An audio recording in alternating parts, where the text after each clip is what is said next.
Hello बच्चों, welcome to U M academy. मैं Vivek sir. Previous lecture में हम लोगों ने सॉलिड स्टेट के बारे में डिस्कस किया था।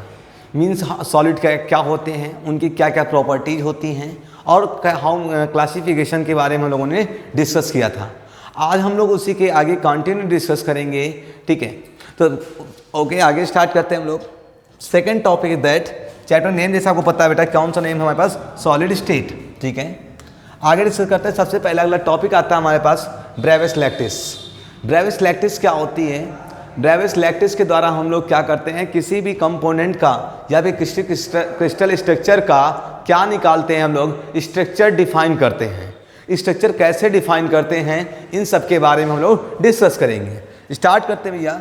किसने बताया था सबसे पहले, अगर ब्रेविस लैक्टिस के बारे में बात करें तो W.L. Bragg's and W.H. Bragg's, दो साइंटिस्ट थे, W.L. ब्रैग्स थे और W.H. ब्रैग्स थे। इन दोनों ने मिलकर use the distance but to determine the structure of ZnS and made following conclusions. इन्होंने किसके बारे में बताया? ZnS के स्ट्रक्चर के बारे में इन्होंने बताया और इससे रिलेटेड क्या बताया, इन्होंने कुछ स्ट्रक्चर के बारे में एक्सप्लेनेशन दिया।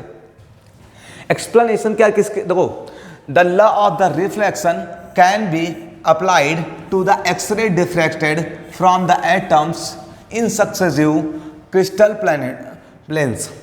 यहाँ पर इन्होंने एक्सरेज का ही क्यों यूज किया? पहली चीज, एक्सरेज का यूज करने का मतलब क्योंकि एक्सरेज की जो हमारे पास फ्रीक्वेंसी होती है बहुत हाई होती है। एक्सरेज की जो हमारे पास फ्रीक्वेंसी होती है बेटा, एक्सरेज की जो हमारे पास फ्रीक्वेंसी होती है वो क्या होती है? हाई होती है। फ्रीक्वेंसी क्या होती है इसकी? हाई होती है। इसीलिए कभी आप लोगों ने डॉक्टर को देखा होगा तो वो भी क्या करता है, एक्सरे करा लो। क्यों? क्योंकि जो एक्सरेज होती है हमारी बॉडी के इनर पार्ट में भी जा सकती हैं। उनकी फ्रीक्वेंसी बहुत हाई होती है और उनका वेवलेंथ क्या होता है, बहुत ही कम होता है। क्लियर हुआ? अगले पॉइंट की बात करें, the two rays reflected by the successive planes are in the phase with one another provides the distance in their path length is equal to the integral number of the wavelength। ठीक है, इसका मतलब क्या होता है, हमारे पास जो हमारे पास टू कौन से थे, रेज थे, उनके बीच जो प्लेन्स होंगे, प्लेन के बीच का जो फेस होता है वो हमेशा कैसी आती है, लाइन से पैरेलल लाइन्स आती हैं। अब एक इमेजिन करो हमारे पास क्या है, ये हमारे पास कुछ पॉइंट्स हमने जूम कर लिया। एक सेकंड बच्चों, ठीक है। फर्स्ट पॉइंट, सेकेंड, ये हम क्रिस्टल लैक्टिस के बारे में बात कर रहे हैं। अभी आगे हम लोग क्रिस्टल लैक्टिस के बारे में बात करेंगे। ये हमने सक्सेसिव प्लेन्स मान लिया। अब इन प्लेन पे कोई लाइट बीम क्या करेगी, पहले स्ट्राइक करेगी। यहाँ पर क्या प्रेजेंट था हमारे पास, एटम।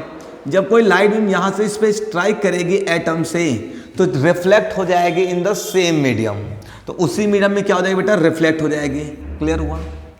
लेकिन अगर मान लो दूसरी लाइट बीम जो just first incident light beam में क्या है, पैरेलल है। जब पैरेलल होगी तो यहां से ये आएगी, सेकंड अगले नेक्स्ट एटम पे क्या करेगी, स्ट्राइक करेगी और यहां से क्या होगी, ये बच्चों रिफ्लेक्ट हो जाएगी। समझ पा रहे हैं बात को? इसमें भी एंगल ऑफ इलेवेशन, ठीक है, एंगल आप लोगों ने देखा होगा बच्चों, incident angle is equal to क्या होता है, रिफ्लेक्टेड एंगल होता है। आप लोगों ने पढ़ा है बेसिकली, आप लोग फिजिक्स में रिफ्लेक्शन ऑफ लाइट चैप्टर में, angle of incident equal to the angle of reflection. ठीक है, ये हमने जूम कर लिया, थीटा है बच्चों, थोड़ा सा चेंज कर लेते हैं। ये जूम कर लो, थीटा है, तो ये भी कितना होगा बेटा, theta, because both are the parallel to each other. Okay, तो इतनी कितनी डिस्टेंस, ये यहाँ पर आके इसको डिस्टेंस कम कवर करना पड़ेगा, लेकिन जो सेकेंड लाइट बीम होगी उसको लिए डिस्टेंस हाइयर कवर करना पड़ेगा। कितना ज़्यादा कवर करना पड़ेगा बेटा, यहाँ से हम लोग जो हमारे पास फर्स्ट एटम था, इस फर्स्ट एटम से यहाँ से डाल देते हैं इसे परपेंडिकुलर, इधर भी यहाँ से क्या डाल देंगे बेटा हम लोग, परपेंडिकुलर। जब परपेंडिकुलर डाल देते हैं तो दोनों में क्या लगाएंगे भैया, हमारे पास ट्रिग्नोमेट्री अप्लाई करते हैं बच्चों। ये थीटा, ये भी क्या बच्चों हमारे पास, थीटा, क्योंकि अल्टरनेट क्या हो जाएंगे, वर्टिकली अपोजिट एंगल हो जाएंगे, जनरली आप कह सकते हैं बच्चों हमारे पास।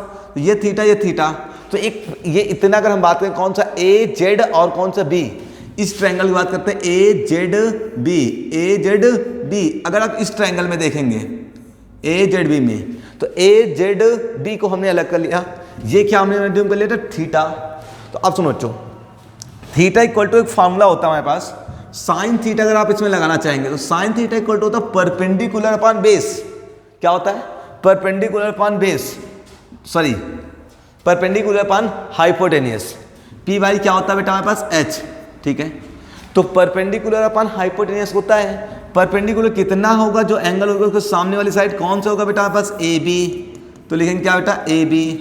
इसको थोड़ा सा हम साइज थोड़ा सा साइज छोटा कर लेते हैं, ठीक है। तो यहाँ भी क्या मिलेगा हमारे sine theta equal to A B upon कितना हो जाएगा बच्चों हमारे पास, हाइपोटेनस कौन है हमारे पास बेटा, जेड बी, ये मिलेगा। मीन्स आपके पास क्या मिलेगा बच्चों, साइन थीटा इक्वल टू क्या वैल्यू आएगी बेटा, A B upon Z B. Z B की वैल्यू कितनी है हमारे पास, डिस्टेंस है, हमने कितने जूम कर रखे बच्चों, डी। तो अगर वैल्यू पुट करेंगे बेटा sine theta equal to A B, ये डिवाइड में इधर आएगा मल्टीप्लाई में, तो यहाँ जेड की वैल्यू रख देंगे, कितना मिल जाएगा, ए बी इक्वल टू कितना मिल जाएगा बच्चों हमारे पास, D sine theta. A B ये वैल्यू है। जब पाथ डिफरेंस की बात करें हम लोग यहाँ पर, तो पाथ डिफरेंस कितने का हुआ, जस्ट जितना यहाँ पर इतना ट्रेवल करेगी उतने ही ये लाइन बीम इधर भी ट्रेवल करेगी, और दोनों क्या होंगे बेटा, इक्वल पाथ होंगे। मीन्स आप कह सकते हैं ए सी ए बी और कौन सा बी सी दोनों क्या होंगे, इक्वल होंगे, और ये इतना टोटल ही पाथ डिफरेंस होगा। मीन्स आप कह सकते हैं टोटल पाथ डिफरेंस, ठीक है। इसको थोड़ा छोटा कर लेते हैं बच्चों, total path difference equal to कितना मिलेगा भैया, 2 times of A B. Mean simple कर सकते हैं ए बी प्लस आप चाहे बी सी कर लो, या 2 टाइम्स आप क्या कर सकते हैं, ए बी कर सकते हैं। तो पाथ डिफरेंस इक्वल टू क्या मिलेगा बेटा हमारे पास, 2 टाइम्स, इसमें 2 टाइम्स लगा दो तो क्या मिलेगा, 2d साइन थीटा। ये हमारे पास क्या होता है, टोटल पाथ डिफरेंस आता है दोनों लाइट बीम का। क्लियर हुआ। लेकिन आपको यहाँ पर हमारे पास फॉर्मूले में क्या मिल रहा है, एनडी। अब फिजिक्स में आप लोग पढ़ेंगे बच्चों, या पढ़ा होगा आप लोगों ने, जो पाथ डिफरेंस होता है it is the n times of multiple of wavelength, ठीक है। तो दैट मीन्स क्या होगा, जो पाथ डिफरेंस होता है ये क्या होता है, n लैम्डा के इक्वल होता है। तो फाइनली हमारे पास जो फार्मूला बन के आया बच्चों, हमारे पास क्या मिला, nd equal to 2d sine theta. इस फार्मूले के हेल्प से हम लोग क्या कैलकुलेट करते हैं, किसी क्रिस्टल लैटिस के बीच की डिस्टेंस, ठीक है, और उनका स्ट्रक्चर को कैलकुलेट करते हैं। क्लियर हुआ। वेयर लैम्डा इक्वल टू क्या होता है, वेवलेंथ होती है बेटा। थीटा क्या है, distance between 2 reflected surface in the crystals. And angle क्या, थीटा क्या बेटा, एंगल से between the crystal surface and the deflected रे। एन इक्वल टू क्या है हमारे पास, इंटीजर्स हैं। एन की वैल्यू क्या होती है, 1 2 3 होती है। सिंपल अगर बात करें बेटा, तो इस फार्मूले के हेल्प से उन 2 क्रिस्टल सरफेस के बीच, रिफ्लेक्टिंग सरफेस के बीच क्या निकालते हैं, डिस्टेंस निकालते हैं। क्लियर हो गया। अगले पॉइंट की बात करते हैं। अगला पॉइंट हमारे पास, अगला टॉपिक आता है क्रिस्टल लैटिस और स्पेस लैटिस। ये 2 टर्म हमको सीखने हैं, क्रिस्टल लैटिस और स्पेस लैटिस की बात करें। तो क्रिस्टल लैटिस क्या होता है बच्चों, अगर बात करें, in the 3 dimensional space regular arrangement and repeating pattern of the constitute particles of a crystal in which each particle is depicted as the point is known as crystal lattice, और क्या बोलते हैं उसको, स्पेस लैटिस बोलते हैं। Means यहाँ पर हम लोग जो बात करेंगे 3D स्ट्रक्चर होता है किसी भी यूनिट सेल का, जो क्या होता है, एक डेफिनेट स्ट्रक्चर के रिपीटेशन से बनता है। मीन्स क्रिस्टल लैटिस क्या होता है, क्रिस्टल लैटिस का तो किसी एक स्मॉल पार्ट के सिस्टमैटिक अरेंजमेंट और रिपीटिंग से, सिस्टमैटिक अरेंजमेंट और रिपीटिंग से जो स्ट्रक्चर बनेगा उसी को हम लोग क्या बोलेंगे बच्चों, हमारे पास क्रिस्टल लैटिस क्या बोलते हैं बेटा, हमारे पास स्पेस लैटिस बोलते हैं। जैसे इमेजिन करो हमारे पास एक क्यूब हमने लिया, ठीक है, शेप में सिलेक्ट कर लेते हैं, थोड़ा सा शेप ले लेते हैं, ये तो कौन है बच्चों, ठीक है, शेप सिलेक्ट करते हैं हम लोग। को भी शेप कैसा लेना है हमको बेटा, एक शेप लेते हैं। ये देखो हमारे पास क्या आ गया, क्यूब आ गया, ठीक है। ये एक स्मॉलेस्ट यूनिट है, इसका एक सिस्टमैटिक हम लोग क्या करें, एक डिस्ट्रीब्यूशन कर दें। तो ये देख सकते हैं आप लोग, हमने एक और क्यूब सेम साइड का बनाया बच्चों हमारे पास, एक एन अदर और हम लोग बना लेते हैं सेम इसी से रिलेटेड बच्चों हमारे पास, तब वो भी क्या मिल जाएगा, ऐसे हो जाएगा। एन अदर हम यहीं से ड्रा कर लेते हैं और क्यूब के बारे में ड्रा कर लेते हैं, ठीक है। सिमिलर हम लोग बढ़ाते रहते हैं बच्चों हमारे पास, ठीक है, इंक्रीज करते रहते हैं हमारे पास, तो इंक्रीज करते हैं इसको, ठीक। एन अदर और हम लोग एक ड्रा कर लेते हैं। तो इस टाइप से जो आपके पास स्ट्रक्चर बना, इमेजिन करो बेटा ये हमारे पास एक स्ट्रक्चर है, और कैसा स्ट्रक्चर है, ये क्रिस्टल लैटिस है। ये टोटल कैसा स्ट्रक्चर हमारे पास, क्रिस्टल लैटिस है, ठीक है। ये क्रिस्टल लैटिस एक 3D अरेंजमेंट होता है मॉलिक्यूल्स का, और कैसे बनता है, एक सर्टेन कह सकते हैं रिपीटेशन से बनता है। जैसे नाम से लिखा बेटा 3 डायमेंशनल होना चाहिए, पहली चीज रेगुलर अरेंजमेंट होना चाहिए, तो कोई पर्टिकुलर सिस्टमैटिक रेगुलर अरेंजमेंट है हमारे पास पार्टिकल का, एंड रिपीटिंग पैटर्न है। और कैसा है, रिपीटिंग पैटर्न है। सिंपली इसमें आप देख पा रहे होंगे एक क्यूब को क्या किया गया बेटा, रिपीट किया गया। ये तो कंटिन्यूअस क्यूब्स क्या हो रहा है, इसमें रिपीट हो रहे हैं। क्लियर हुआ? तो इसी रिपीटिंग पैटर्न को हम लोग क्या बोलते हैं बच्चों, हमारे पास क्रिस्टल लैटिस बोलते हैं। क्लियर हुआ? Another one, each point is crystal lattice is called lattice point या lattice site। जो हर एक पॉइंट है हमारे पास, जो कॉर्नर्स पे पॉइंट हमारे पास बन रहे हैं, इन पर्टिकुलर पॉइंट को, ये जो पॉइंट हमारे पास बनते हैं बच्चों, इन पॉइंट को पर्टिकुलर क्या नाम देते हैं, लैटिस पॉइंट नेम देते हैं। ठीक है, और यहाँ पर जितने भी पॉइंट्स आपको शो हो रहे होंगे, ये सभी पॉइंट्स हमारे पास क्या हुआ है बच्चों, हमारे पास crystal lattice, sorry lattice point है। और लैटिस पॉइंट्स किसके लैटिस पॉइंट है, क्रिस्टल स्ट्रक्चर के हैं। अच्छा, एक सिंपल समझाते बच्चों, जैसे आप लोगों ने अपने घर की बिल्डिंग्स देखे होंगी, या आप कोई भी बिल्डिंग देख लो बेटा, तो बिल्डिंग क्या होता है, किस, जैसे हम बात कर लें, कोई बिल्डिंग होती है, किसकी रिपीटेशन से बनती है, उसमें क्या होता है, स्मॉल साइज ब्रिक्स को क्या किया जाता है, रिपीट किया जाता है। एक ब्रिक्स, उसके ऊपर another, again another, layer by layer क्या करते हैं हम लोग, सिस्टमैटिक अरेंजमेंट से क्या करते हैं, लेयर को क्या कर देते हैं, लगा देते हैं, जिसके कारण क्या होता है, एक वेल डिफाइन हमारा क्या बिल्डिंग क्या हो जाती है, बन जाती है। ठीक है, सिंपल। अगर हम मान लो बिल्डिंग जो हमारे पास ब्रिक्स हैं उनको सिस्टमैटिक ना रखें, एक को इधर करके थोड़ा डाइवर्ट करके रख दें, तो क्या होगा, बिल्डिंग की जो स्ट्रक्चर होगा वो क्या हो जाएगा बेटा, डिस्ट्रॉय हो जाएगा। पूरा जो स्ट्रक्चर बनेगा वो बहुत जल्दी क्या हो जाएगा, ब्रेक हो जाएगा। इसीलिए हमारे पास जो अरेंजमेंट होता है वो कैसा होता है बच्चों, हमारे पास एक रेगुलर अरेंजमेंट होता है, और हमेशा क्या होता रहता है, हमारे पास रिपीटिंग पैटर्न होता रहता है। समझ पा रहे हैं बात को? ठीक है, ये क्लियर हो गया। और इसी में अगर हम बात कर लें, थोड़ा अगले पॉइंट की बात करते हैं। अगला पॉइंट क्या आता है हमारे पास, unit cell, the smallest portion of the crystal lattice which when repeating in the different direction generated in the entire lattice is known as the unit cell. समझो, इस ये लैटिस था हमारे पास, पूरा क्या है हमारे पास बेटा, क्रिस्टल लैटिस है। इस क्रिस्टल लैटिस में हम लोग किस पॉइंट को रिपीट कर रहे थे, एक पर्टिकुलर क्यूब को हम लोग क्या कर रहे थे, रिपीट कर रहे थे।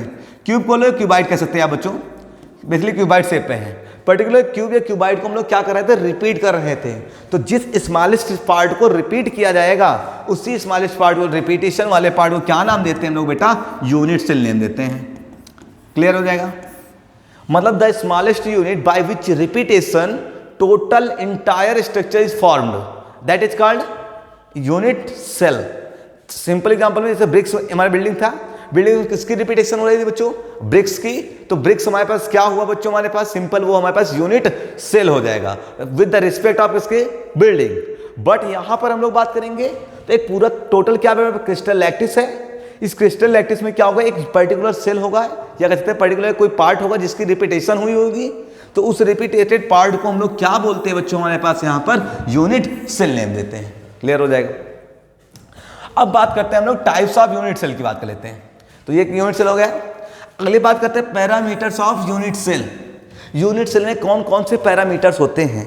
ठीक है, पैरामीटर्स मतलब समझते हैं लोग बेटा, कौन कौन से ऐसे मेजरमेंट है जिसके द्वारा हम लोग यूनिट को मेजरमेंट कर सकते हैं। इस फिगर में आप थोड़ा सा देख पा रहे होंगे बच्चों, तो इसको हम थोड़ा सा एक्सपेंड कर लेते हैं। इस एक्सिस को एक्सपेंड कर लिया हमने, सिंपल, एंड इसको एक्सपेंड कर लेंगे बच्चों, एक और एक्सपेंड कर लेंगे।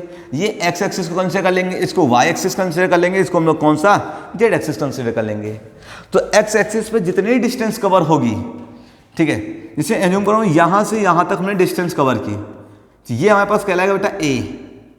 एक सेकंड, दिखाई क्लियर नहीं दे रहा, यहां से यहां तक पॉइंट क्या होगा बेटा हमारे पास ए। ये इतना वाई एक्सिस पे जो पॉइंट होगा ये कितना होगा बेटा बी। सिमिलर जो जेड एक्सिस पे होगा बेटा ये क्या होगा बेटा, जेड एक्सिस कौन सा होगा बेटा, सी हो जाएगा। मीन्स एक्स एक्सिस पे डिस्टेंस ए, वाई एक्सिस पे डिस्टेंस बी, और जेड एक्सिस पे डिस्टेंस सी बनता है। मीन्स लेंथ, ब्रेथ और हाइट। लेंथ को हम लिख सकते हैं ए से, ठीक, एक्सिस के रिस्पेक्ट में। ब्रेथ को हम लोग ले सकते हैं बेटा कैसे, बी के रिस्पेक्ट में, और हाइट को कैसे ले सकते हैं, सी के रिस्पेक्ट ले सकते हैं। अब ध्यान सुनना बच्चों, हमारे पास यहाँ एक्स एक्सिस के रिस्पेक्ट में जो एंगल बनता है उसको नेम देते हैं अल्फा, वाई एक्सिस के रिस्पेक्ट में जो एंगल बनेगा उसको नेम देंगे बीटा, और जेड एक्सिस के रिस्पेक्ट में जो एंगल बनेगा बेटा गामा। दैट मीन्स हमारे पास कितने पैरामीटर्स आए बच्चों? सबसे पहले आया ए, बी एंड सी, अनदर आया अल्फा, बीटा एंड गामा। ये 6 ऐसे यूनिट पैरामीटर्स आ गए। ए बी सी को हम लोग क्या बोलेंगे बच्चों? हमारे पास कोर या आप कहते हैं एज ऑफ इसके बच्चों हमारे पास क्यूब, ठीक है। अनदर अल्फा बीटा गामा क्या है बेटा? हमारे पास एंगल्स हैं। ये सभी क्या हमारे पास बेटा? एंगल है। क्लियर हुआ? तो ये हमारे पास 6 ऐसे कंपोनेंट हैं जिनके बेस पे क्या हो सकता है बच्चों? हमारे पास पूरे यूनिट सेल को हम लोग डिफाइन कर सकते हैं। Alpha A B C and alpha beta gamma, इन सभी के बेस पर अगर हम यूनिट सेल का क्लासिफिकेशन करें तो बेटा alpha A B C and alpha beta gamma, इनके बेस पे पूरा टोटल क्या होता है? 7 क्रिस्टल सिस्टम बनाए गए हैं। क्रिस्टल सिस्टम बनाए गए हैं किसके बेस पे बेटा? हमारे पास ए बी सी और अल्फा बीटा गामा के बेस पे 7 टाइप्स के यूनिट सेल को हम लोग डिफाइन कर सकते हैं। 7 अनदर टाइप से कैसे डिफाइन करते हैं वो देखते हैं। ये आप देख पा रहे होंगे टाइप्स ऑफ यूनिट सेल, ठीक है। टाइप्स ऑफ यूनिट सेल में बात करें हमारे पास अल्फा बीटा गामा, ये क्रिस्टल सिस्टम है, ये पॉसिबल वेरिएबल्स हैं, ये एक्सियल डिस्टेंस है जिसको हम लोग एबीसी बोलते हैं बच्चों। हमारे पास ये क्या लिखा है? एक्सियल है, एंगल है, ये स्ट्रक्चर है, इनके एग्जांपल्स हैं, ठीक है। अगली बात करते बच्चों, सबसे पहले हमारे पास आता है क्यूब। अगर हम बात करें क्यूब की तो क्यूब सभी लोगों ने देखा होगा बच्चों, हमारे पास ऐसे क्यूब होता है। क्यूब में और क्या क्वालिटी होती है? इसमें लेंथ, विड्थ और हाइट सभी क्या होते हैं? करस्पॉन्डिंग इक्वल होती हैं। दैट मीन्स इसमें जो ए है उतनी क्या हो जाएगा बेटा? बी हो जाएगा, और सेम डिस्टेंस पे क्या हो जाएगा बेटा? सी हो जाएगी। And alpha beta and gamma, सभी एंगल भी कितना होते हैं? परपेंडिकुलर्स होते हैं। मीन्स सभी क्या होते हैं? 90 डिग्री होंगे। दैट मीन्स हम क्यूबिक में कितने टाइप होता है? प्रिमिटिव होता है, फेस सेंटर्ड होता है, कौन सा? बॉडी सेंटर्ड होता है। ये अभी हम डिस्कस करेंगे प्रिमिटिव में। प्रिमिटिव क्या होता है, फेस सेंटर्ड क्या होता है, बॉडी सेंटर्ड क्या होता है, एंड सेंटर्ड क्या होता है, इन सभी के बारे में भी डिस्कस करेंगे। अभी हम लोग बात करते हैं किसके बेस बेटा? ए बी सी के बेस पे। तो आप देख पा रहे हैं इसमें A equal to B equal to क्या होता है बेटा? C. That means A B और सी सभी साइड्स क्या होती है? करस्पॉन्डिंग इक्वल होती है। और alpha equal beta equal to gamma equal to कितना होता है हमारे पास? 90 डिग्री। मीन्स हर एक एंगल भी कितना होगा बच्चों? हमारे पास 90 डिग्री होगा। एग्जाम्पल में बात करते हैं हमारे पास NaCl, जिंक, ब्लेड और कौन सा बेटा? Cu। ये सभी हमारे पास क्या आते हैं बेटा? किसके पार्ट आते हैं? क्यूबिक के पार्ट आते हैं। दूसरा हमारे पास आता है टेट्रागोनल। टेट्रागोनल का मतलब क्या हुआ बच्चों? हमारे पास इसमें क्या होता है? जो ए और बी इक्वल होते हैं बट सी इक्वल नहीं होते हैं। मीन्स सी की जो ए इक्वल बी होगा but does not equal to क्या होता है बच्चों? हमारे पास सी होता है। एंगल लेकिन इसमें क्या होता है? Alpha equal beta equal gamma वही से इक्वल टू 90 सेम होता है। क्या नहीं होता है? लेंथ विड्थ तो इक्वल होती है बट हाइट इक्वल नहीं होती है। उसे क्या बोलते हैं लोग? क्या बोलते हैं? टेट्रागोनल। जैसे एग्जाम्पल, इसके स्ट्रक्चर के एग्जाम्पल बात करें, कौन आता है? White tin, SnO2, TiO2 and CaSO4। White tin, SnO2 मतलब टिन ऑक्साइड, Ti मतलब टाइटेनियम ऑक्साइड एंड CaSO4 मतलब कैल्शियम सल्फेट, ठीक है। अगला आता है बेटा ऑर्थोरोम्बिक। ऑर्थोरोम्बिक में क्या मिलता है बस? फिर से primitive, face centred, body centred और एंड सेंटर्ड। अभी इन सभी सेंटर्ड के बारे में हम लोग डिस्कस करेंगे, ठीक है। तो इसमें क्या होता है? A does not equal to B does not equal to क्या होता है? सी। कोई भी साइड इक्वल नहीं होती है बट एंगल सभी क्या होते हैं? 90 डिग्री। मतलब अल्फा इक्वल बीटा इक्वल कितना होता है बच्चों हमारे पास? गामा इक्वल कितना बच्चों हमारे पास? 90 डिग्री होता है। ये पर्टिकुलर होता है, ठीक है। इसके एग्जाम्पल की बात करें, रोम्बस सल्फर। रोम्बस कैसा बेटा? सल्फर। और कौन होता है? KNO3 potassium nitrate and BaSO4 मतलब कौन? Beryllium sulphate. ये सभी किसके एग्जाम्पल है बच्चों हमारे पास? ऑर्थोरोम्बिक के, ठीक है। इसके बाद नेक्स्ट आता है हमारे पास कौन सा आता है? मोनोक्लिनिक। मोनोक्लिनिक 2 टाइप में पाया जाएगा। पहला कौन सा? प्रिमिटिव, और दूसरा कौन सा बेटा? एंड सेंटर्ड, ठीक है। इसमें क्या होता है? इसमें भी A does not equal to B does not equal to C होता है but alpha equal to gamma equal to 90 and beta does not equal to 90 होता है। जैसे गिवन है बच्चों हमारे पास।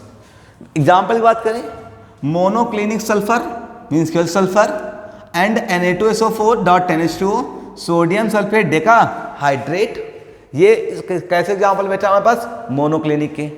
सिंपल बात करें हेक्सागोनल, हेक्सागोनल में कितने साइड बच्चों हमारे पास 6। इसमें केवल क्या मिलेगा आपके पास प्रिमिटिव मिलेगा।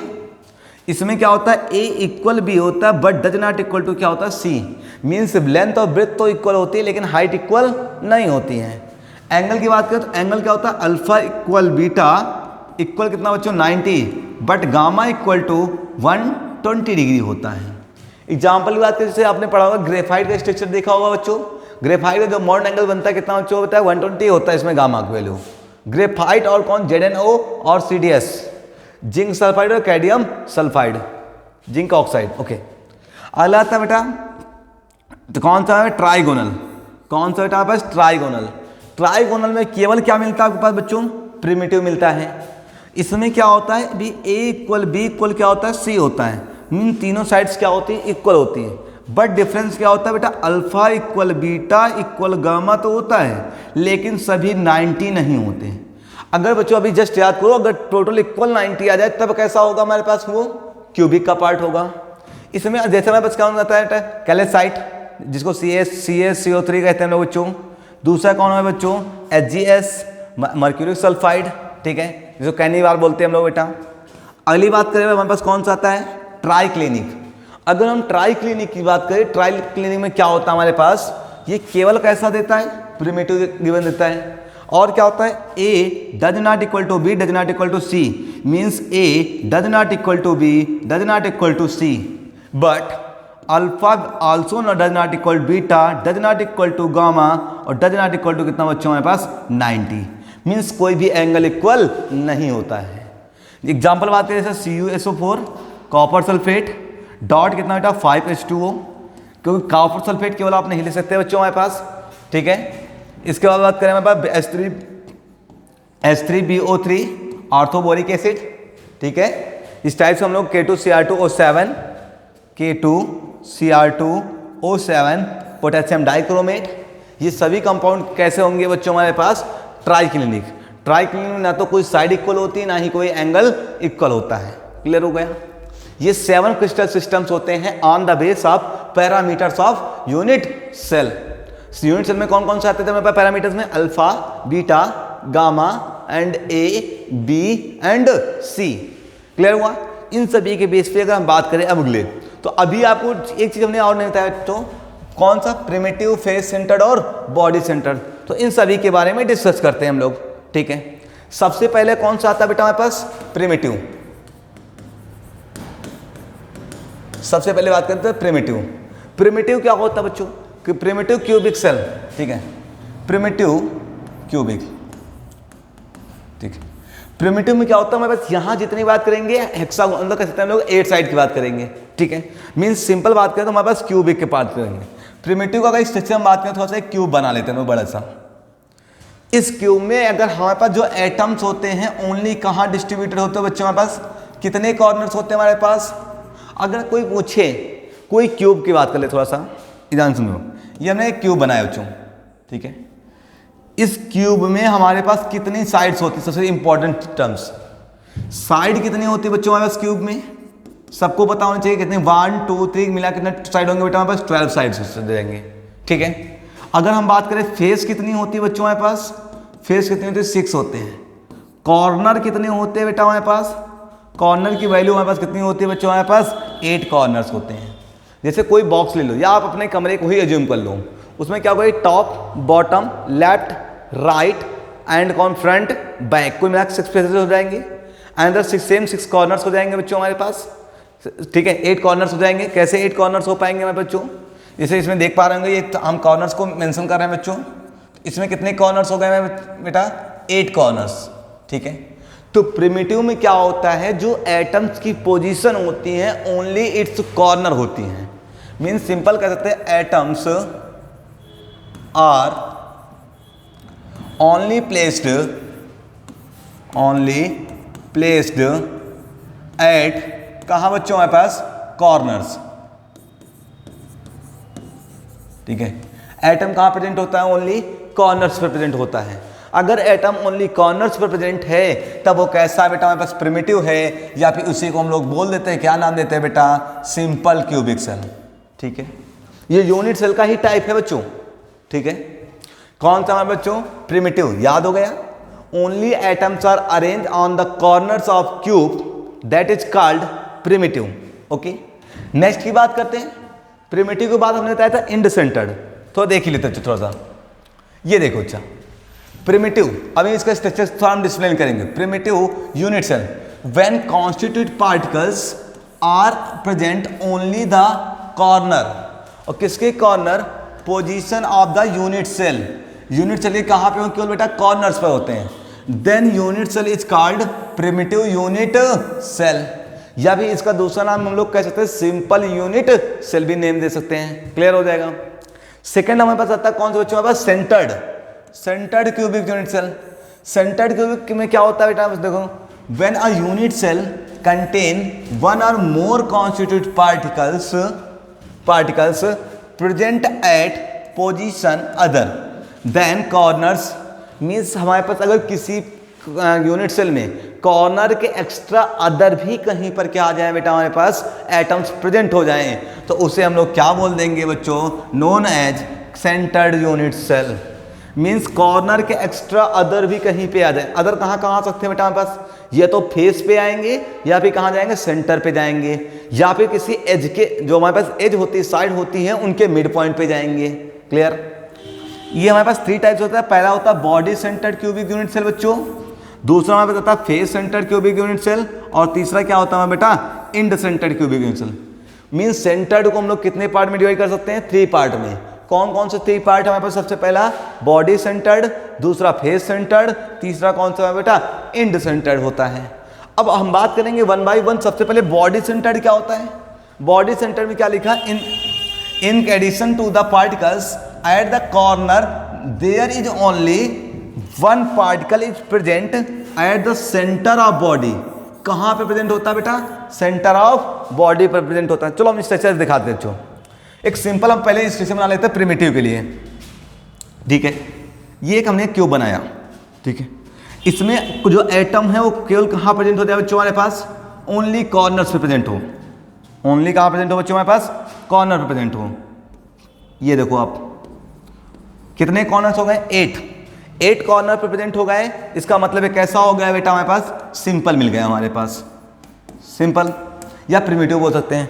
सेकंड के लिए बात करें, कौन सा बेटा? सेंटर्ड में कौन सा बेटा हमारे पास? Body centred. कहां कहां प्रेजेंट हो? 8 कॉर्नर के साथ एक्स्ट्रा एक बॉडी के सेंटर में भी प्रेजेंट हो। कैसे होगा बच्चों हमारे पास? वो देखते हैं।